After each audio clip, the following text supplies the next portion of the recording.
بسم اللہ الرحمن الرحیم۔ السلام علیکم ورحمۃ اللہ۔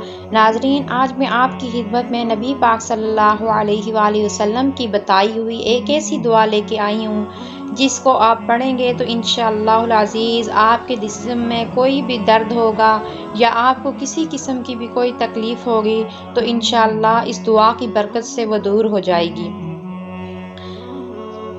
سیدنا عثمان بن ابی العاص ثقفی نے رسول اللہ صلی اللہ علیہ وآلہ وسلم سے درد کی شکایت کی۔ مسلمان ہونے کے بعد سے جو ان کے جسم میں رہنے لگا تھا تو آپ صلی اللہ علیہ وآلہ وسلم نے فرمایا کہ درد کی جگہ اپنا ہاتھ رکھو اور 3 بار بسم اللہ پڑھنے کے بعد 7 بار یہ دعا پڑھو۔